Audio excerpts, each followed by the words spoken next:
Hello and welcome to the New Europe Studio and Cafe. Today we're interviewing Kate Sanderson, who's the head of mission for the Faroe Islands. Now, most people won't know too much about this small group of islands. They're located between Scotland and Iceland in the Northern Atlantic, and they have quite an unusual set of circumstances. So, Ms. Sanderson, could you just tell us a little bit about the Faroe Islands and their relationship with Denmark and the European Union? Yes, certainly, and first of all, thanks very much for inviting me here. We're a self-governing nation under the sovereignty of the Kingdom of Denmark, and as you said, we're situated in the northeast Atlantic, around about halfway between Scotland and Iceland. Denmark is a member of the European Union. The Faroe Islands are not. When Denmark decided to join the economic community back in the 70s, a concerted decision was made in the Faroe Islands not to be a part of Denmark's membership of the EU. So we're pretty much a third country vis-à-vis the EU. Yeah. Mm-hmm. We have a free trade agreement with the EU. We have a bilateral fisheries exchange, and we also have been since 2010, we've been a part of the FP7, the research cooperation. We have an agreement on research cooperation, and we're intending to be a part of an associated country under the Horizon 2020, the new research program. So that's our formal relationship with the EU. Okay. Now, I mean, as an island of 50,000 people, that's right, unfortunately, we have run into a problem with the European Union recently over herring and fish stocks. Could you just briefly explain what the set of circumstances is? Well, if I can perhaps just start by very, very briefly explaining, as a fisheries nation in the Northeast Atlantic, we have a long tradition of cooperating with our neighbouring countries on fish stocks that we share, such as the Atlanto-Atlantic herring and the mackerel.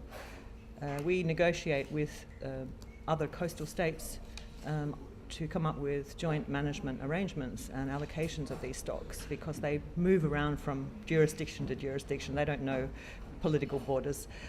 So we all have a stake in these stocks. It's not just the Faroe Islands and the EU. When it comes to the mackerel, it's also Norway and Iceland that are coastal states. And when it comes to the herring, it's those four, as well as the Russian Federation, who all have a share in the herring. These fish are moving not just, from season to season, but there's obviously a very clear shift in their general distribution in the region, and we are seeing much more of these stocks in Faroese waters. So the allocation key that's been used over the years, we don't believe is appropriate anymore. We would like to see a change of allocation. Mm-hmm. Of the amount of shares to the different coastal states. That's really the crux of the issue. We want a new allocation for both the herring and the mackerel, and those negotiations are actually ongoing between the coastal states. It's only really an issue you can solve between everybody around the table. Unfortunately, what the EU decided to do, unhappy with our approach to the issue on the herring, they decided to use a new instrument that was adopted a couple of years ago in the Parliament and the Council to impose trade measures against countries which the EU believes are fishing unsustainably or not cooperating. It's the EU's interpretation of the issue that is at the basis of these measures that have been adopted.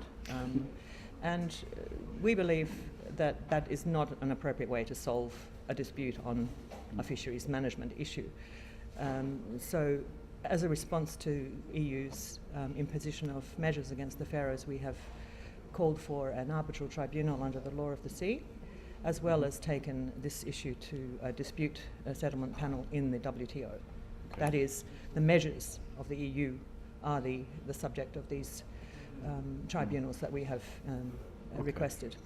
So, I mean, the situation is perhaps an aspect to some of the changes that we're seeing in the globe, in the natural world. Yes. And right.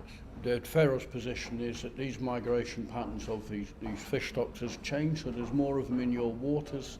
So you believe that you can, at the moment, take more out and yet still remain sustainable? Yes, I think it's obvious that we need to come to an agreement on the allocation. We can't all continue to fish in our own unilateral ways, because these are shared stocks, and it's crucial that the countries in the region who have a stake in these stocks come to an agreement on how to manage them. And we've just heard that the WTO has agreed to open a panel on this dispute. Yes. So this is now moving to a more formal arena rather than... Well, I think it's important to be clear that the issue at the WTO is not the allocation of the fish stock. Okay. The issue we are raising at the WTO is the appropriateness of the EU imposing sanctions against us.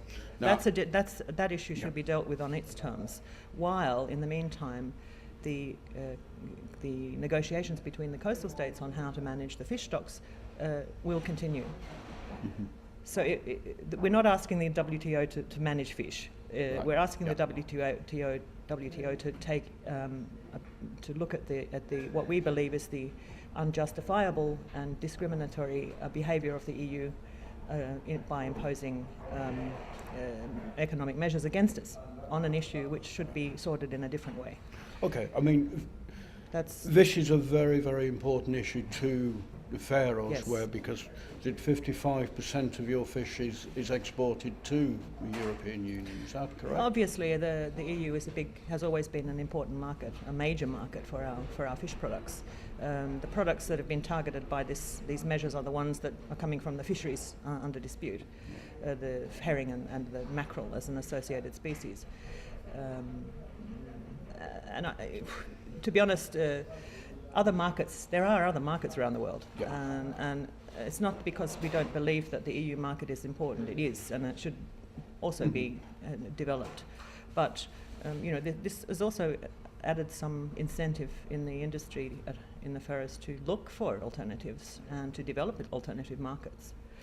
So I think that's something that perhaps the EU itself should be considering. What are not just the impacts on us, but the impacts on themselves in imposing these kinds of measures. I mean, when it comes down to this also is part of a question: is how does this small set of islands, this small nation, view the strength and might of the European Union, which I believe your Prime Minister mentioned that Europe has 10,000 times the size of the economy of the Faroes. So this, to Europe, is a very small matter, but to you this is of course vitally important. Now, the other thing is that Europe doesn't particularly know very much about the Faroe Islands, and I think a lot of people would be surprised to hear, for example, that your first parliament was in the 8th century. Could you tell us just a little bit about the history of the Faroes? Well, the Faroes were settled from settlers from Norway in the Middle Ages, in the so-called Viking Age, around about the same wave of migration that was happening that also settled Iceland. Mm-hmm. So we often remind our friends in Iceland that when they say that they have the oldest parliament in the world, that in fact it's not true. It's the Faroese parliament that was older, because in fact the Faroes were settled slightly earlier than Iceland. On the way, if you like, to Iceland. Yeah. So we're a Nordic country, a West Nordic country. The language is Faroese, and Faroese is a language that's, I suppose you could say, most closely related to Icelandic, a language in its own right. Today, politically, I think I mentioned the relationship with Denmark. We're a self-governing nation with a large degree of autonomy. Most areas of importance to the Faroese society and economy are devolved, are under the exclusive competence of the Faroese government and parliament, including our resources. We have a 200-mile maritime area and fisheries zone. Our subsurface resources, there's exploratory drilling going on for oil in the Faroese maritime area, which is promising. It probably will take some time, but there certainly seem to be reserves down there. That is Faroese That is the property of the Faroese people. And I presume our you trade relations are, they're under Faroese control, and many other areas, which today, of course, are areas where countries collaborate across borders. So that makes us, in a way, we have a lot of capacity and a lot of competence to deal with our own issues internationally in those areas that have been devolved to the Faroese authorities. Okay.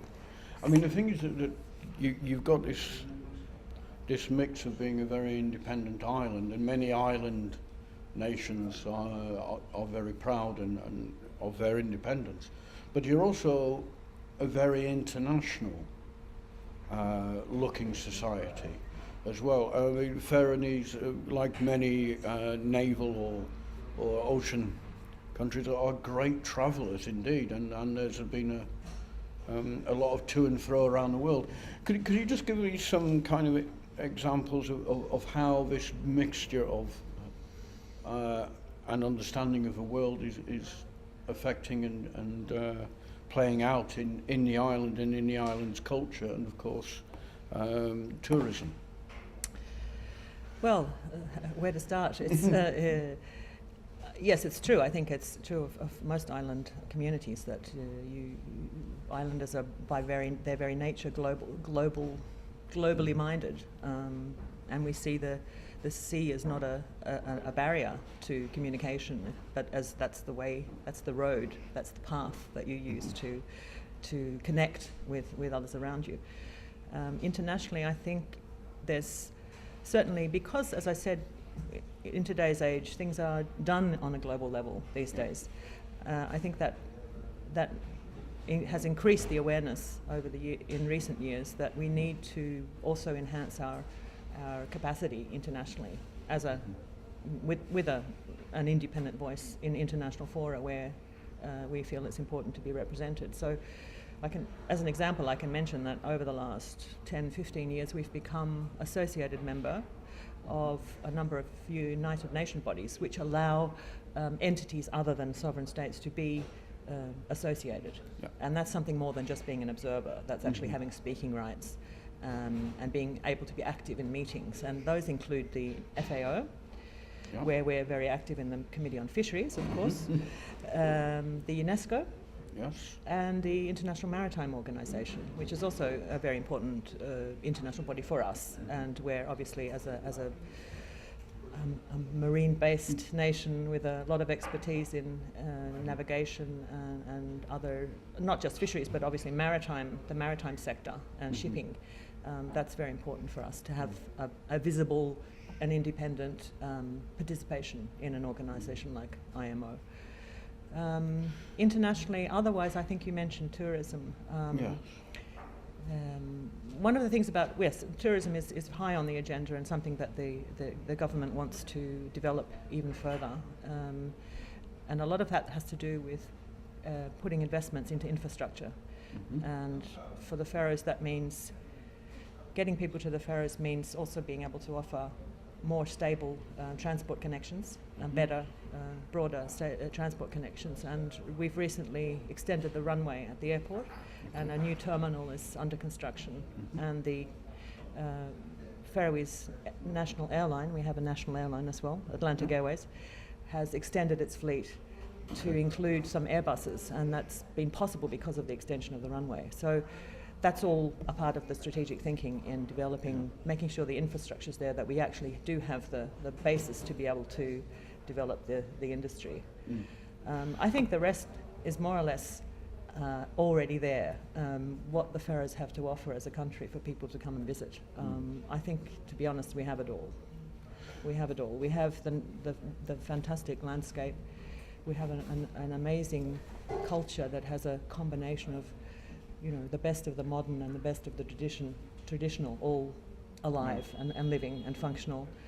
And I mean, we're seeing also that there is a blossoming in Faroese culture with this interaction with the outside world.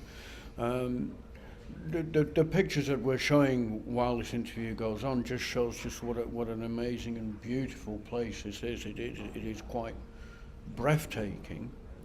It's in the middle of the Northwest Atlantic, but it's right in the middle of the Gulf Stream. So it's warmer and perhaps a bit wetter than some places, but it's got a much better climate than the first look at it might imagine. And also, you have up to like 19 hours of daylight in summer, so the quality of the light seems to be doing something for artists. I notice you've got several museums and several very interesting artists who are looking at the landscape with a slightly abstract view, and there's something really happening there, isn't there? Yes, I think that's for sure. In fact, visual arts, painting in particular, it's relatively young in the Faroes. Only about 100 years old is the tradition for painting. Maybe not even that. But it's something that certainly people take note of, the quality of the art and the quality of the expression and the colour, the combination of colour. And I've heard people explain that as somehow or other related to the light, as you say, not just the 19 hours of daylight in the summer, but the shifting light all year round. And when people ask about the weather in the Faroes, our standard answer is, well, you will experience all seasons, all 4 seasons in every day. Is it sunny in the Faroes? Yes, it's sunny every day. Maybe only for 5 minutes, but it's definitely sunny every day. So it's very changing, obviously in the middle of the ocean, changing climate. The light changes a lot. So it's not just the light itself, but it's the way it plays, the contrasts, and the shifts between. And of course, what you can offer is a quality that's perhaps most elusive in Europe today, and that's peace and quiet, silence and tranquility. Yes, I think that's also a big part of the quality of life, and not least fresh air and fresh water. Fresh air, fresh water, and fresh fishing. I think they're best anywhere. I've been in the water and the air in the Faroes. So this is just an introduction to the Faroe Islands, and I'd like to thank Miss Sanderson very much for coming along and explaining a little bit about this precious little place in the middle of quite an unforgiving ocean. And there's more to the islands than just fishing. There are people, there is life, there is culture, and with increased connections, it's now getting easier to go and have a look and visit for ourselves. So thank you very much. Thank you very much.